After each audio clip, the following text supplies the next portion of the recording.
दिल धड़कता है आंखें यूं मिलाया न करो, मिलाया न करो, मेरे पीछे पीछे गलियों में आया न करो।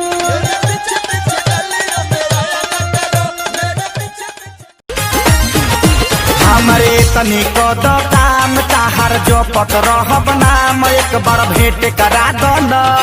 तू अपना छोटकी बहिन से हमार सेट करा दो न,